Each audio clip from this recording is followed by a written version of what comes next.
Hello, everyone, and welcome back. Today's lecture is actually two lectures, so I'm really sorry about that, but we are going to cover a lot of materials today. But what we're going to be doing in these two lectures that I'm going to have for you is we're going to start kind of picking up where we left off last time. In the last lecture, if you remember, we were looking at kind of the Antebellum South, the world that Southerners are kind of trying to portray their region as becoming here in the 19th century, right? One that's dominated by these rich planters with these big mansions that own hundreds, thousands of acres, and oftentimes hundreds of people that they use as enslaved labor on those plantations to make their wealth, to grow the cotton that is making them rich. And Southerners were defending that system. Southerners were kind of saying our system is a good system, right? And they often contrasted their system with what was happening in the North. Well, that's what today's lectures are about, right? This first lecture is about kind of what this process of industrialization is doing to the North, how it's changing, how it's becoming different, much different than what the South is becoming here in the 19th century. And another important thing we want to point out is how the North is not dependent on slave labor. They may be dependent at first on the products produced by slave labor, especially cotton. But that's going to change. That's going to start going away here as the 19th century proceeds, especially by the time you get to the Civil War. The North really doesn't need that Southern cotton as much. It could find cotton in other places as other parts of the world start growing it, and they've diversified their economy a lot. And they also just don't need slave labor. They have other options. We've kind of alluded to that last time, this kind of growing industrial labor force. Well, today we're going to kind of get more into that and kind of explain how it changes the North. And then in the second lecture that I have, we're going to kind of see a response to these big changes that are happening in the North. And that's kind of the thing to remember here. This industrialization is very regional. It's in the northeastern part of the United States. Now it's going to be connected to the western states as they're added to the country. That's where a lot of the raw resources for the North are coming from. That's where a lot of the food that's being grown for northern populations is coming from the West. So East and West start connecting in the North. And then they're also connecting in the South. But for the most part, Southerners are kind of living in their own little world here in the 19th century. They develop their agricultural-based economy. They use their slave labor where possible. Otherwise, they just do the work themselves, and they are primarily agriculturalists. In the North, there's lots of people farming. There are actually more farmers in the North than there are in the South because there's just more people in the North. But they're doing things differently. And that's kind of what these two lectures are about. The process of the change and then what that change kind of incurs, right? A response that Northerners have to all that's going on in their society here in the 19th century. So that's kind of what's on tap in these two lectures on the Antebellum North, right? This North before the Civil War. The first of these two lectures is going to be on what you see here on the screen. It's going to be on industrialization, immigration, and urbanization, these big changes that we've kind of been alluding to, kind of talking about in the background here during the 19th century. And that's what we're going to kind of see, because these changes are what's going to cause this big response, this kind of reform-mindedness that comes out of the North. And again, because these are kind of unique northern issues, this again kind of shows this diversity, this divergence that's starting to happen between the North and the South. It doesn't happen overnight. It takes decades, generations actually, for these changes to become really pronounced, but they are starting, and that's kind of what we're going to explore today. So the first thing we kind of want to take a look at as we move through this, of course, is just kind of a reminder here, right? Just like the South in the early 1800s, the early 19th century, most Northerners are still farmers, right? Remember, that was what Jefferson, when he becomes president of the United States in 1800, he wants to see a country of farmers, and that's not changing, right? There a lot of people are going west to buying cheap land as natives are moved out of the way. The government sells those lands off both in the North and in the South to white farmers who then start growing their own food and becoming part of this market economy. but it's in the north where those farmers are more likely to become a part of that economy.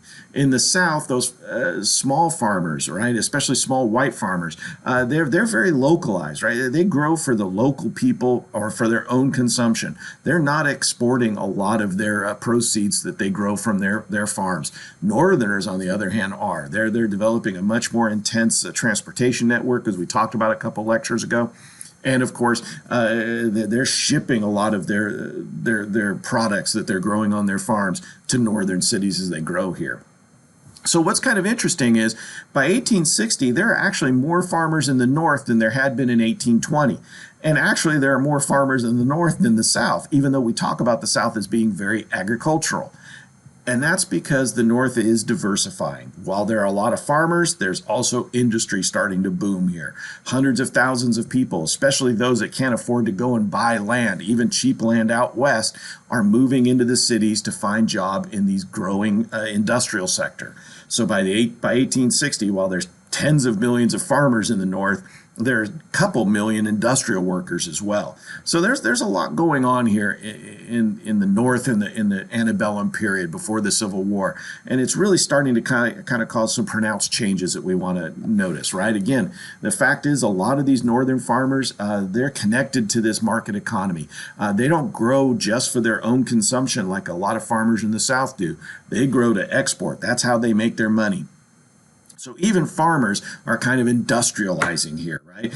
Maybe not using labor, but using more and more scientific methods for their farming, and of course, more and more relying on mechanization to grow their products. So some big changes happening here in the north, right? And that's another thing to kind of remind ourselves. Southerners could have turned to mechanization, right? They could have, today we use mechanization on cotton farms. We grow more cotton now than they did in the 1840s and 50s. But we don't need slave labor to do it, right? And they didn't back then either, but Southerners had kind of convinced themselves that their system was good. So something interesting happens here.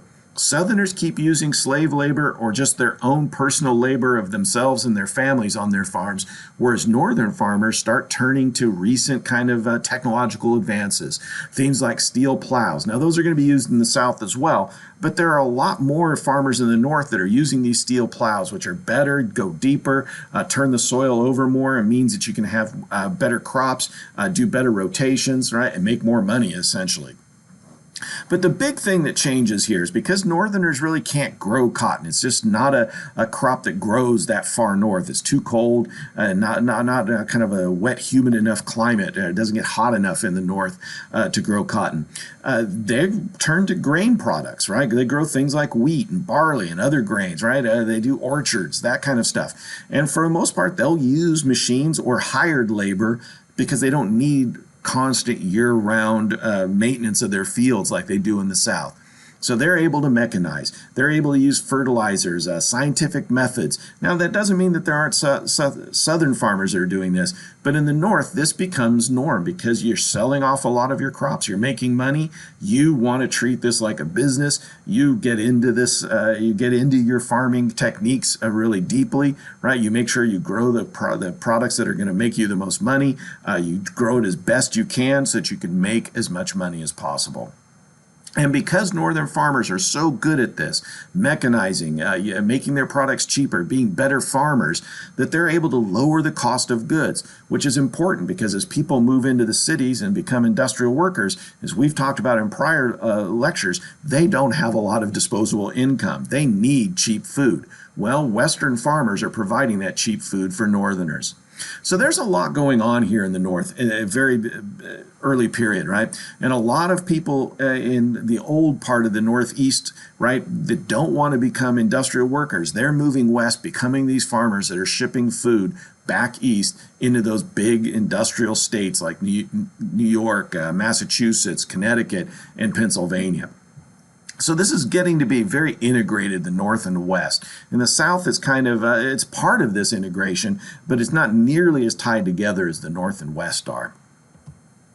And one of the things, as we mentioned before, right, is besides this growing agriculture is this growing industrialization. Again, it starts with cotton mills, but by the 1840s and 1850s, it's not just cotton mills that are popping up all throughout New England. It's also shoe manufacturers, iron works, right? This is becoming a very industrial country by the 1840s and 50s. Still, most people are farmers, but there is a lot of industry, especially concentrated in the northeastern part. And it means that something is changing, as we kind of talked about in our previous lecture on kind of this the market economy that emerges here in the early 19th century. As more and more people moved into the cities, as they became industrial workers, it meant something else happened. As they're making a fair amount of money to start with, right? Some of these industrial workers, something happens as their families grow, right? As they get married and have children, they're making $400 or $500 a year. It takes about $10 a year to support a family of five. About $600 is considered a living wage for a family. So if you're an individual industrial worker, your life is not too bad here in the 19th century. But when you get married and start adding more mouths to your family, right, you start having children. And again, you're going to have a lot of children. On average, 5 to 6 kids is pretty average for most American families in the 19th century. It means that your standard of living is falling here. You need those farmers out west growing really cheap food so that you can keep buying it. And also, as we mentioned, something else happens here because of these low wages. It means that everybody has to go to work. Women and children, as the family gets bigger, have to go to work. So here in the 19th century, especially in the North, it becomes very easy to see poverty for the first time, right? Now, don't get me wrong. Even in the colonial period, there were poor people. There were people that we would call impoverished. But even they often had access to land or had family members that could support them. But here in the 19th century, that starts to break down. Families start to split up. Say a farming family in New York, the mom and dad get old and they can't farm anymore, so they're going to turn the farm over to one of their kids. But they've got 5 or 6 kids, but only a couple hundred acres. There's no way they can divide that farm up into enough parcels to support 5 or 6 of their children. So what they're going to do is split the farm to maybe the oldest kids, and then the younger kids are on their own. They're going to have to either go find money to buy their own farmland, probably out west, or they're going to go to work in these cities, in these industrial jobs. So there is an intense pressure, right? As more and more people come from the farms to the city, you can't ask for raises. You can't say, hey, I've got another kid, I need more money. Your boss says, hey, I'm just going to hire somebody that doesn't have kids. I can pay them less, right? I don't have to pay you this extra money. So it means everybody has to go to work. And it also means that there's poverty now. You don't have a family to rely on, an extended family, right? You can't go to your family farm and get food on a daily basis. It just doesn't work that way anymore. So for the first time, we really kind of see poverty in a real way in this country. And it's obvious. You can see it on the streets of New York or Philadelphia or Boston, Massachusetts, where these factories are popping up all over the place. And that is a big change that's coming about here, right? And you kind of see how all this plays together in this example here. This is a factory in New York City, right? It's one of those linen factories, right? They take raw materials in like cotton. It's a textile mill. They turn that into linen that's then turned into cloth that's used to make clothing, right? Well, one of the things that they're going to do to try and make as much profit as possible, these factory owners, is they're going to hire a lot of young people, especially young women. Again, you can pay women less because they're often not married, don't have families. So you can say, hey, I'm going to pay you less because when you get pregnant, you're going to quit. So I'm going to give you 1/10 of what I may pay a man to do this job. So women kind of end up living and working in these big textile mills, right? These big factory systems. They live in boarding houses. And what often happens is as new people start coming into the country, especially immigrants from Europe, quite a bit of Irish immigrants during this period. It means there's intense competition for these jobs. Women come to depend on them. Their families depend on them. Maybe you're a young woman in a factory family, right? They need you to go to work to help support the family. You get a job at the factory mill where your father works, right? Mom's home taking care of the kids maybe when she can. Your family needs this money. You can't go on strike. You can't push for higher wages. Some women are going to try, and they're going to be replaced by immigrants or by people moving from the farms to the cities quite easily. So you kind of see there's a lot of competition here in the North. There's a lot of push and pull going on here. And if you're one of these factory owners, you really do have a kind of a commanding position here. You can decide how much to pay your employees, and you can decide how those employees are going to be treated. And there's not a whole lot they can do about it, because this is happening across the board in the North, right? You have to go find one of these jobs to help support your family. So the competition's incredibly fierce here in the North, right? And of course, it's a huge system. There could be hundreds, thousands of workers sometimes in the biggest of these factories in the North, right? Usually a couple hundred workers in any one of these textile mills. So, and because you're kind of isolated from your family, you live there where you work, you spend time with the people you work with, and eventually you hope to, maybe if you're one of these young women, get married and leave the factory system, but you'll often have to come back in between pregnancies as the children get older to help support your family. So this becomes a regular way of life for a lot of Americans. And of course, with struggling to kind of make ends meet, trying to kind of keep their standard of living, it means that for a lot of people, they're going to start trying to fight back against this system, right? They're going to try and unionize. They're going to try and get people together to try and say, hey, we need more money. In the 1830s, as this industrial system expands, their first unions are created in the United States, sometimes with hundreds of members.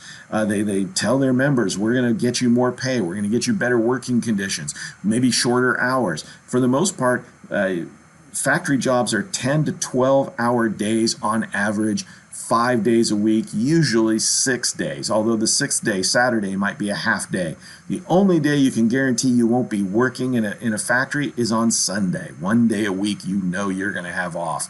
The rest of the time you can be working 10 or 12-hour days, 6 days a week. 70-hour work weeks are pretty common here during this period.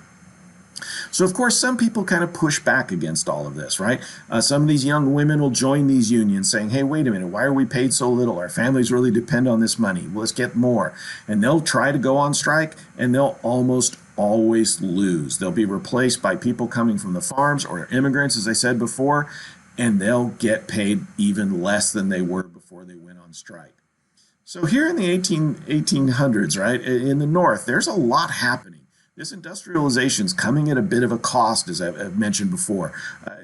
Real poverty is kind of seen here, and it's hard to change this. Factory owners, right, these capitalists, they have a lot of power and a lot of control over this system, and there's not much a lot of their workers can do about it, because the competition is so intense for these jobs as they kind of appear here in the North, right? And again, to kind of reiterate this, right? Look at what's happening to our population here in the 19th century. In 1800, there's about 5.5 million Americans living in this country, right? That's doubling already from the time of the American Revolution, right? When we declared independence, we were about 2.5 million people. So about every 20, 25 years or so, our population is doubling, right? By 1820, there's 10 million people in the United States. By 1840, there's 17 million. By the Civil War, there's more than 30 million Americans. So that when I say things are pretty intense competition-wise for these jobs, for farmland, it is true. There's a lot of people just being born here that want to have jobs, that want to have farmland. And of course, as I've mentioned, there's immigration happening as well. So kind of keep in mind that there's the average American family has a lot of kids. That's helping fuel this growth rate. But really, when it comes down to it, it is immigration that's really making this happen. And here during this first half of the 19th century, we're really going to be looking at two groups in this lecture today, right? And that's the Irish and the Germans. They're the bulk of these people that are really coming into the United States during the 1840s and 50s. Now, immigration has always been a part of this country, even before we were a country. But for the most part, it was from the British Isles where most of our immigration came from, especially as we established ourselves as an independent nation after 1776. But here in the 19th century, that begins to change. New groups of people. Now, the Irish weren't new, but they'd never been here in huge numbers before this. But as you see by this chart, Here in the 1800s, the number of Irish coming in every year is in the thousands, tens of thousands some years, right? In the decade of the 1850s, before the Civil War, more than a million Irish came to the United States, and about the same number of Germans coming as well. Also a group that had been here since almost the beginning of the colonies, right? Is definitely by the late 17th century, Irish and Germans were living in the American colonies. But now they're coming over in huge numbers, helping spur our growth, helping spur competition for all the factory jobs, and of course, farmland out west. Now, out west, the Chinese are also going to be flooding into the country by the tens of thousands in the 1850s. But that's a story that we'll talk more about when we get to kind of immigration and or to manifest destiny and the expansion of the nation in our next lecture, okay? So today we're going to kind of primarily focus on the Irish and the Germans. And as you can kind of see by this chart, we're talking about huge numbers of people. By 1850, about 100,000 Irish coming to the country a year, about the same number of Germans. So there's a lot going on here during this period, right? So let's kind of take a look at why these groups of people, especially the Irish and Germans, are coming here to the United States. Now, immigration is happening across the board. There's lots of people from Europe kind of coming over in the early 19th century, but they're small in numbers compared to what will happen at the end of the century in the late 19th century. Right, when a lot of people from Italy and southeastern Europe start coming in. So primarily, this is a German and Irish story in the early part of the 19th century. So why are these two groups immigrating here? Well, I mean, Americans have talked a lot about themselves here in the 19th century, especially after establishing their own country. A lot of people have been kind of inspired by the American Revolution, and the ideals of the American Revolution have spread around because of the French Revolution in the early 19th century. So a lot of Europeans are very familiar with the United States in a lot of ways, and Germans are no exception to that. And in the 1840s, a number of Germans tried to kind of create a revolution in their own country, kind of inspired on the American and French revolutions. Germany was not even a unified country. It had a bunch of different monarchs and principalities. Primarily, the main German country was Prussia at the time, and it was trying to kind of slowly gobble up a lot of its neighboring German states. And a lot of Germans didn't like this idea. They wanted to get rid of a monarchy. They wanted to kind of transition to a republic like France and the United States had. So they tried to do this in 1848. German radicals tried to create a republic in Germany, and it was crushed by these different principalities and by the monarchy of Prussia. So that meant a lot of Germans were kind of, their lives were upended by these revolutions that kind of sweep across Europe in 1848. And a lot of Germans decide, I don't want to be here in Germany anymore. Maybe they want to be a part of a republic and get out of a monarchy, or they just want to get away from war and instability in general. And a lot of them start moving to the United States. Now, luckily for them, a lot of these German immigrants are skilled workers. They're people that have job skills. Maybe coal miners. They may be good farmers. They may be bakers or newspaper people. They have educations often, right? So they're going to come here with a lot more wealth than other immigrants might. Now, they are going to have some issues with language, as we're going to see. As you see kind of the example on the screen here, a lot of Germans speak German. They don't actually know English. So when they come here to the United States, they're going to establish their own little communities in American towns and cities, and they're going to still speak German and live kind of culturally German lives. You eat German-style foods, have German-style bakeries, all of that kind of stuff. Even have German language newspapers. And there's going to be a lot of them, which is kind of a testament to just how many Europeans, especially Germans, are immigrating here to the United States in the early 19th century. But again, because they have some money, because they have some skills that they can sell, even if they have a language barrier at first, these immigrants are going to be able to kind of fit in a little bit better. True, they're going to be seen as outsiders, at least for the first generation or so. But as they get in there, as they buy land, become farmers, or establish their own businesses, a lot of Germans find that they're fairly successful. Maybe not as successful as people that are native English speakers, but they're definitely going to be able to kind of build up their wealth and transfer wealth to the next generation. We're going to fit in even better in the United States. So for the Germans, this is a pretty good story for the most part. There are going to be definite exceptions where people struggle and bad things happen, as I'll kind of mention. But for the most part, Germans are able to fit in, usually because they kind of create their own communities out in the western expanding territories of the United States. It's often German immigrants that settle places like Wisconsin and Minnesota, along with Scandinavians, people from Norway and Sweden. So by going out there and kind of establishing their own communities, they don't really infringe on anybody else, and there's a lot less competition with Germans than with other groups, especially the Irish. And you can kind of see this play out here in this map. And there's a couple things I want to point out to you. Again, you can see that in some areas, German immigrants make up a huge portion of the population, right? In places like New York, the state of New York, German immigrants in 1860 make up almost half the population, right? Now, that's not the same as in New York City itself. Again, a lot of German immigrants, because they come in with money, they're able to sell off their assets that they have back in Germany when they move to the United States. They're going to be able to relocate when they get here. They're going to be able to take trains and boats to the western part of New York, or even just out west to places like Minnesota and Wisconsin. So you kind of see what's happening here. As Germans flood in through port cities like Boston, Philadelphia, and New York, they start spreading out throughout the north. Now, what's interesting here is where they're not going. They might go as far south as New Jersey and Maryland, maybe every once in a while Kentucky, where there's still some cheap farmland. But for the most part, this immigration story is one that is associated with the North. If you look on this map, very few Germans are immigrating to the South because they're just not needed. They're not needed as laborers. They're not needed for newspapers or bakers, right, or shoe makers, that kind of stuff, because the South is largely rural. You need population zones, right? Dense population centers for these kind of trade skill jobs, right?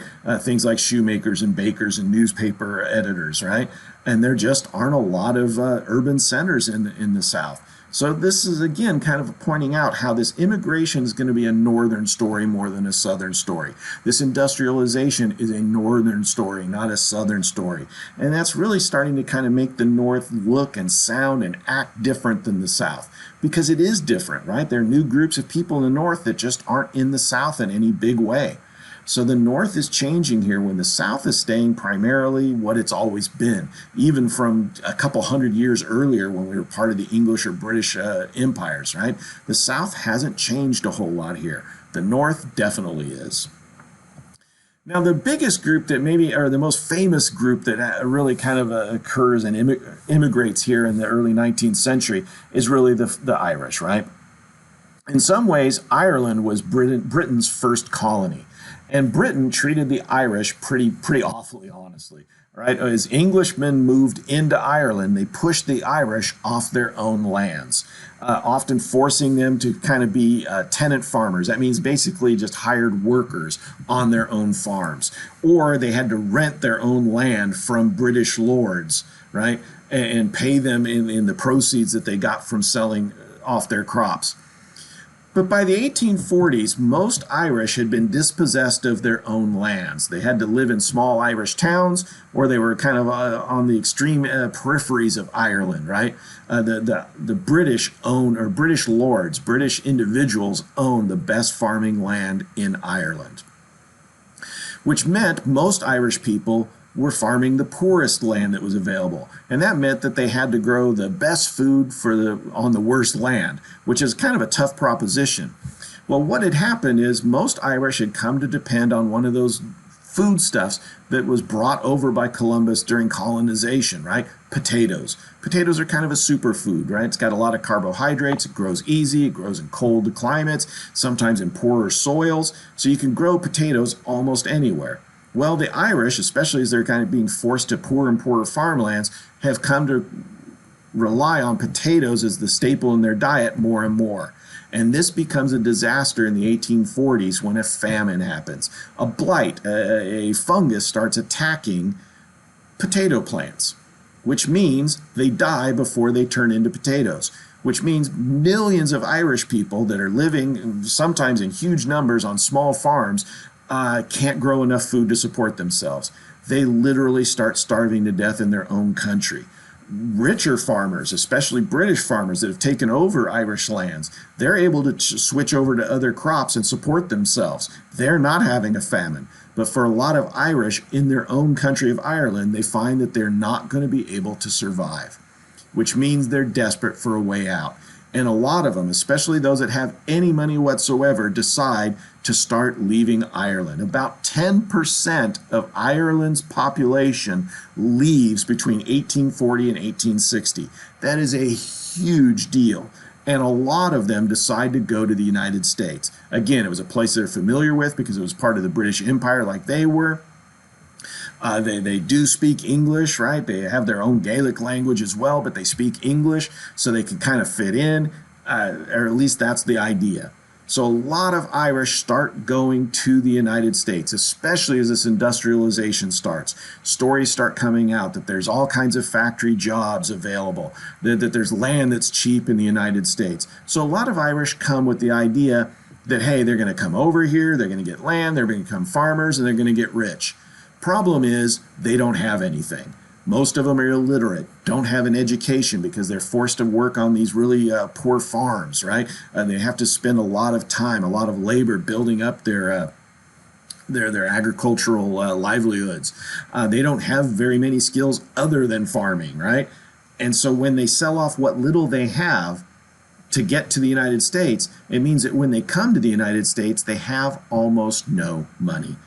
That when they land in places like New York City, they're broke, which means they need a job right now, today. And a lot of them are in such bad conditions because of the famine, the fact that they just don't have enough food to eat, that about 10% of those Irish that even immigrate to the United States die on the voyage over. And then when they get there, it's just going to be harder for them.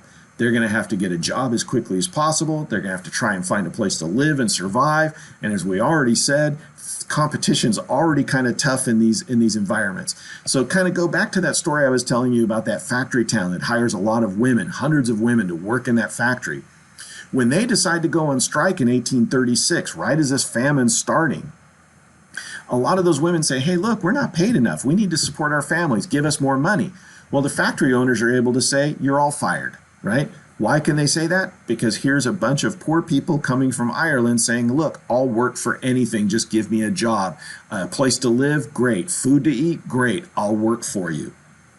And essentially, they'll work for almost nothing because they have to, right?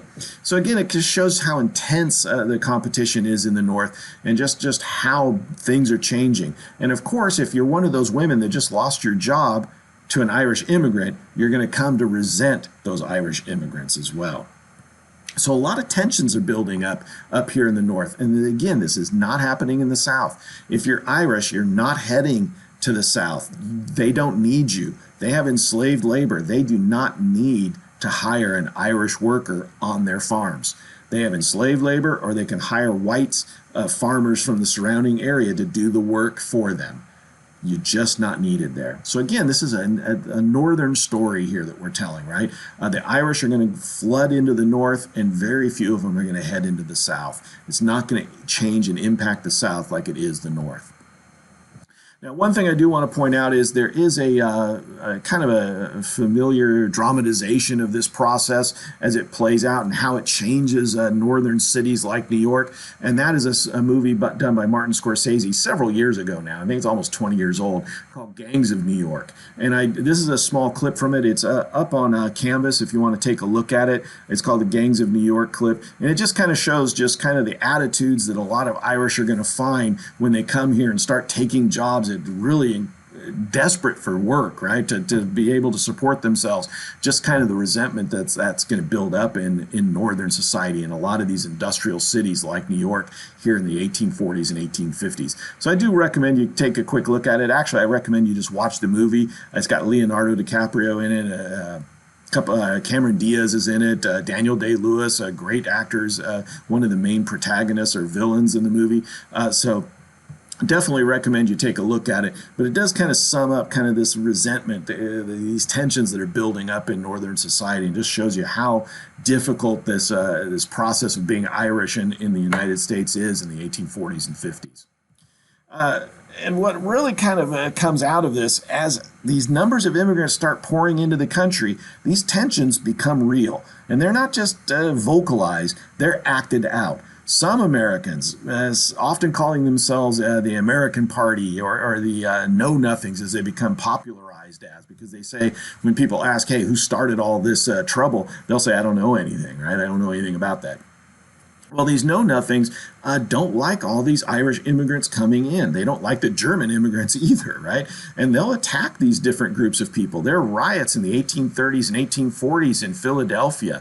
The 1844 Philadelphia riot, more than 20 people are killed, more than 50 are wounded in a series of riots. The governor of Pennsylvania actually has to call in what essentially is the state militia, what we would today call the National Guard, to put down these riots. And as native-born Americans, as they call themselves, right, people that are born in the United States, they resent these immigrants coming in, taking their jobs, competing with them for workspace and living space, right?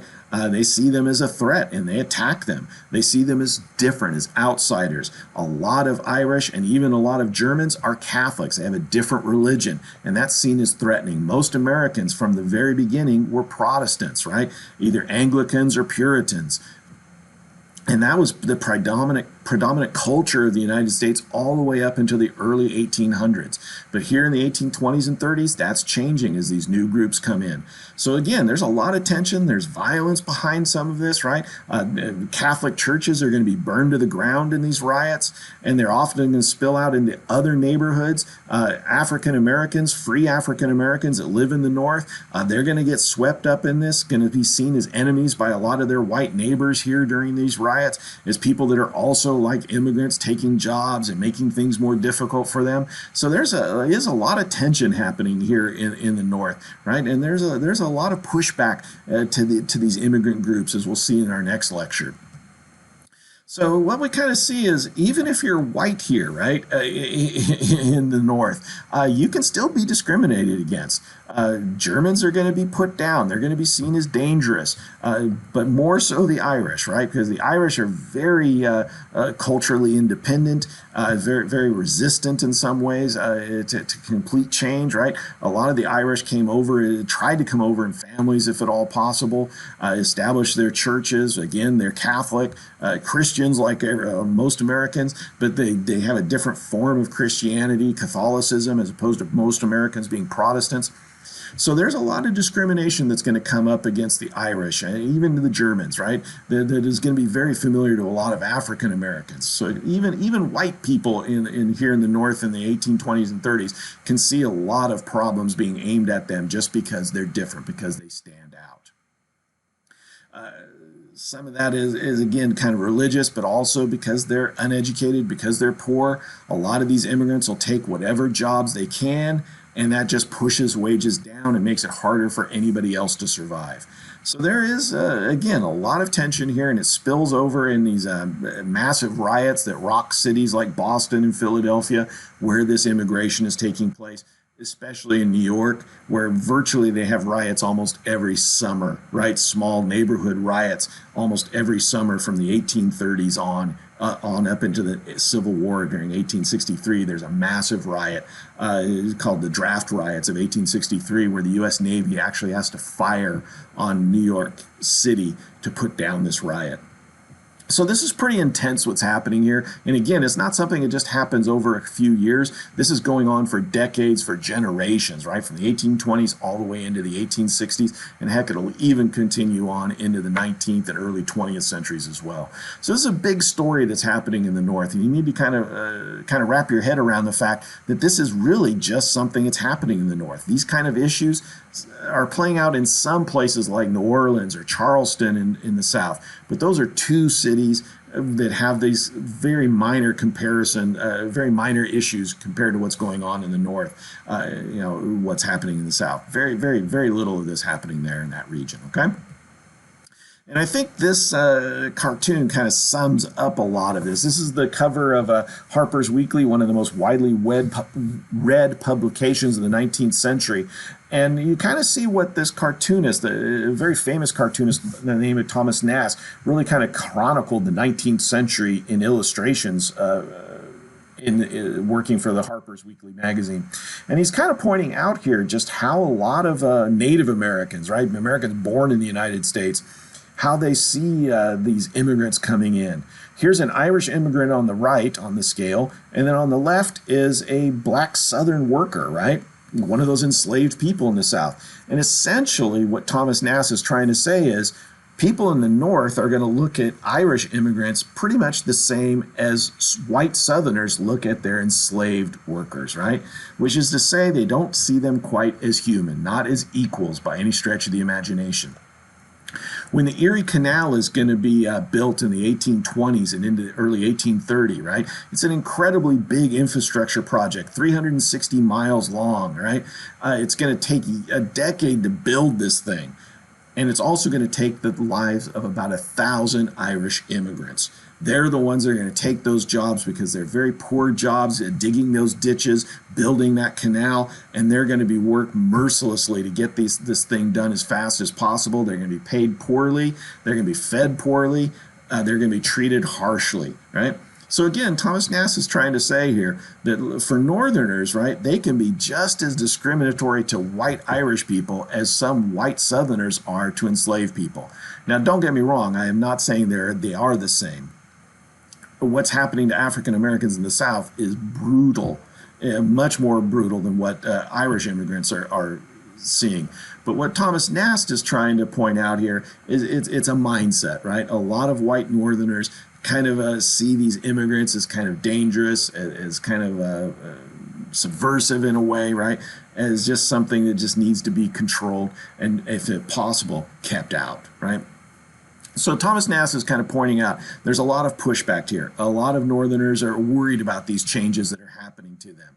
It's what allows groups like this, the Know Nothing Party, as it becomes popularly known as, right? Or the American Party's its official title. It starts in the 1840s as kind of a response to this immigration that's taking place. These new groups of people coming in with their different cultures, their different ways of acting, their different languages in some cases, their different religions, and they're starting to take over neighborhoods, sections of cities like New York, and they're seen as threats.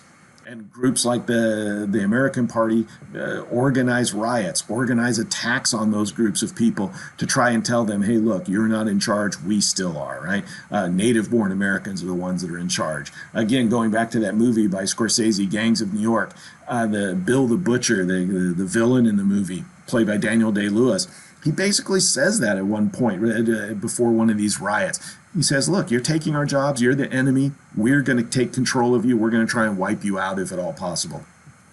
So when I say there's a lot of tension in Northern society here in the 1800s before the Civil War, there really is. It is intense, and it is quite problematic. Now, that doesn't mean it's everybody's living in fear and the country's being rocked by death every day. But definitely there is a lot of tension, right? These people are fighting back. There's a lot of pushback going on here during this period. And again, it's what the second lecture on the Antebellum North is really kind of all about. And you can see something else happening here in this cartoon. Kind of sums up some of the fears that a lot of native-born Americans have to this immigration, right? This cartoon kind of depicts two of these immigrants, Irish on the left, Germans on the right, who are known to associate certain cultural proclivities with alcohol, right? Irish drink whiskey, Germans drink beer. Well, they're bringing those cultural traditions with them to the United States. And a lot of Americans feel that that's changing us, making us not American anymore, right? That they're not acting the right way, these immigrants. They're not becoming like Americans. We would today say they're not assimilating and becoming American enough for a lot of native-born Americans. And there's something else that's also kind of key here.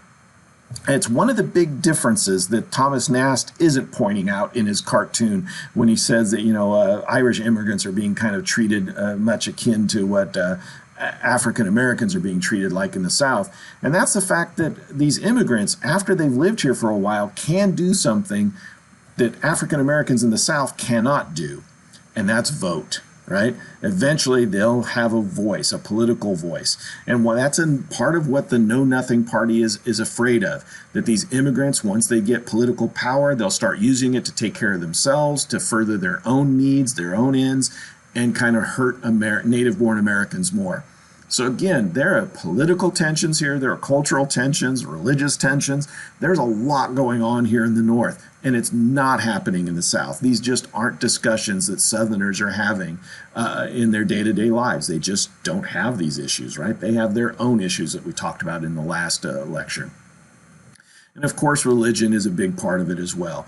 A lot of Germans, but virtually all the Irish are Catholic. They bring that religion with them when they come to the United States, start building Catholic churches for the first time, really outside of maybe one or two states. You're going to see Catholic churches starting to pop up. That's very scary to a lot of Americans who've always kind of associated Catholicism with kind of monarchies or totalitarian style countries, right? Authoritarian rule. So a lot of Americans were very hesitant about having Catholicism grow in their country. They saw it as a threat. They saw the Irish that were bringing it as a threat. And that's kind of what's depicted in this cartoon, right? Here's a picture of a group of Catholic cardinals coming to the United States, one bringing a sword saying, we're going to force you to become Catholic. And if you'll notice, this one bishop has a crook, a shepherd's hook here, and he's latching onto a shamrock, right? He's latching onto to Irish plants, kind of saying, hey, the Irish are giving the Catholics a foothold here, and they're going to spread, and they're going to take over, and they're going to push Americans out of their own country. So again, there's a lot of fear that's kind of built up behind all of this. But there's also something else happening, right? Another change that kind of is being garnered here. Kind of look at this map. This is a map of 1820. So before a lot of this immigration really even starts hitting in big numbers yet. And you kind of see something happening here. There are starting to emerge in the United States some big population centers fueled by this industrialization. New York and Philadelphia being the two biggest cities at the time, about 100,000 population in each of those cities. Boston, about 30 to 50,000 at the time. Albany, New York, around 10 to 20,000. Baltimore, about 30,000. Cincinnati, a new western city, about 20,000, right? What's interesting is there are no big cities like that in the South, right? The South, the biggest city they have is Charleston and New Orleans at around 15 to 30,000, right? New York alone has more people than most southern cities combined, right? If you combine the populations of Richmond, Charleston, Montgomery, and New Orleans, New York has more people than all four of those cities combined. So what I'm trying to tell you here is this immigration is changing the North. There are big cities starting to pop up. The number of people living in the North is starting to grow, right? The whole population's growing North and South, but immigration is spurring this further in the North. There are just more people living in the North now, right? And that means the North has more representation. It means that they're going to be able to expand westward faster. That's a lot of change. That's why the Missouri Compromise becomes such a big sticking point. Northerners are starting to spill out west. They're establishing places like Wisconsin and Minnesota, right? There's going to be more and more northern states, right? States that are free of slavery popping up all across the country. It's harder for Southerners to expand westwards. So there's a lot of things happening here, right? But this fact that there are just more people starting to live in the north is changing the country. The urban centers are in the north. The manufacturing centers are in the north. A lot of the transportation network is in the north. The north is looking a lot different than the south. The way I always try to kind of explain it to my classes is this: in 1860, if you went back 100 years to 1760 and you took Thomas Jefferson and John Adams out of 1760 and dropped them off in 1860, if you dropped Thomas Jefferson off in the South someplace, any place, he'd actually be able to probably navigate his way around pretty easily. He would understand how the South's operating. He would understand what's happening there and how that world worked. Because in reality, the South hasn't changed a lot since its early beginnings of the Virginia colony in the 1610s. They grow cash crops, they use slave labor, or some kind of indentured labor, right, to grow their cash crops, and then they sell that off and repeat the process. Buy more land, buy more labor, grow more cash crop, and get rich. That's the same story that's been happening for 200 years now in the United States by the 1850s and 60s. Thomas Jefferson could understand what he would see in any southern farm. But think about John Adams in Boston, right? 1760, Boston is a commercial port, but most of the commerce, most of the activity is by the docks, right where the ships unload. The rest of Boston is just a little town that has some trade skills in it and pretty much has farms outside of it that supply food for the town. By 1860, Boston is an industrial town. They've paved over all the farms in the nearby area. Farmers are sending food in from hundreds of miles away, not tens of miles away now. Factories line the streets in some parts of Boston. There are huge ships coming in, being unloaded on the docks.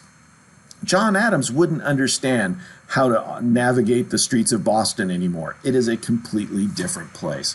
So that's kind of the theme here, right? The North is changing rapidly, and of course, those changes are causing a lot of dislocations, a lot of frustrations, a lot of violence. Sometimes are spilling out of all this change, but it is happening on a massive scale in the North, not that much in the South. Another way to look at this is kind of some figures here from the 1840s and 50s. It kind of shows you how many immigrants are coming to different parts of the country. And again, how it's transforming some of these places, right? In 1846, you had about 150,000 people show up to these 5 cities, right? New York, Boston, Philadelphia, Baltimore, and New Orleans. And really, when you get down to it, Baltimore is kind of more associated with the North now than the South by this point, because it's more of that part of that market economy, that industrial economy is emerging in the North. So really, we have one southern town here, New Orleans, and it gets a fair number of people in 1846, about 20,000. But New York by itself gets 100,000 almost, right? So 5 times more immigrants going to New York than New Orleans, right? And it just grows from there. By 1850, the numbers have tripled, right? By 1855, the numbers have grown again, right?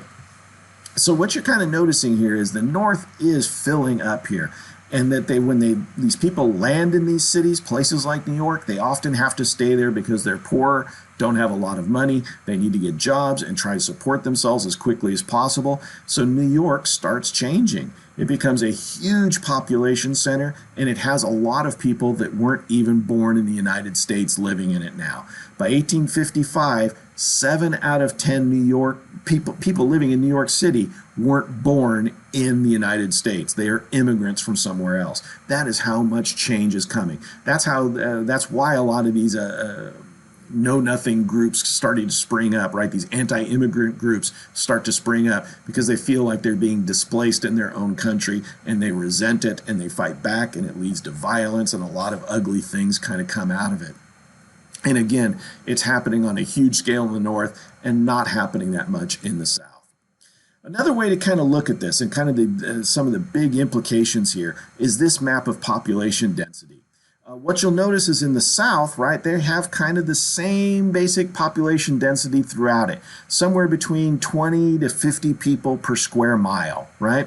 That's pretty standard across most of the South. If it's not, then it's even lower, 10 to 20 people a square mile. That's pretty much how the South is. And that makes sense. Most of the people are agricultural based, right? They have farms, they live on farms. There are a few small population centers, right? Like in New Orleans or Charleston or Richmond, Virginia, right? But for the most part, people live on or near farms. Also true in the North, especially in western states like Illinois, Indiana, and Iowa, as it becomes established, right? Their population densities match up pretty well with the South. But what changes is what's happening in the Northeast, where this industrial economy is starting to happen. There you can have population centers of 100 people or more per square mile. That's a big difference. That means the North has way more people. By the time the Civil War happens, there's going to be about 9 or 10 million people living in what's called the South. But there's going to be twice as many people living in the North. And a lot of them are going to live in places like New York, Philadelphia, and Ohio. Those three states alone would have more people than virtually half the South, right? Just three northern states, more people than half of the South. Another way to kind of look at this, right, is kind of think about the change this makes in a perceptible way, right? Here's a picture of New York City in the early 1800s when Jefferson was president. Again, New York City, like Boston in John Adams' time, kind of a port city, and there's a lot of commercial activity on the docks, but when you get away from that, you have a bunch of single-family homes and some trade people, right? There are farms outside of town, just miles away from the ports, right? That's where your food comes in on a daily basis. People living in New York City may have farms on Manhattan Island or across the Hudson River on the side that's now the Bronx, right? There's a lot of places where people can kind of get out of the city pretty quickly and easily. But by early 1840s, right, that's completely changed. The city's kind of gobbled up all of the land on Manhattan. Now it's all city for as far as you can see. The rivers are teeming with ships and commercial activity. It is just a different world. It is nothing near what it was just a few years earlier. And it's not just happening in New York, it's happening throughout the North, right? In 1840, about 1 out of 10 Northerners lived in what we would call today a city, right? About 5 out of 100, right? Or, about 5% of the South lived in a city. So that was pretty comparable in 1840.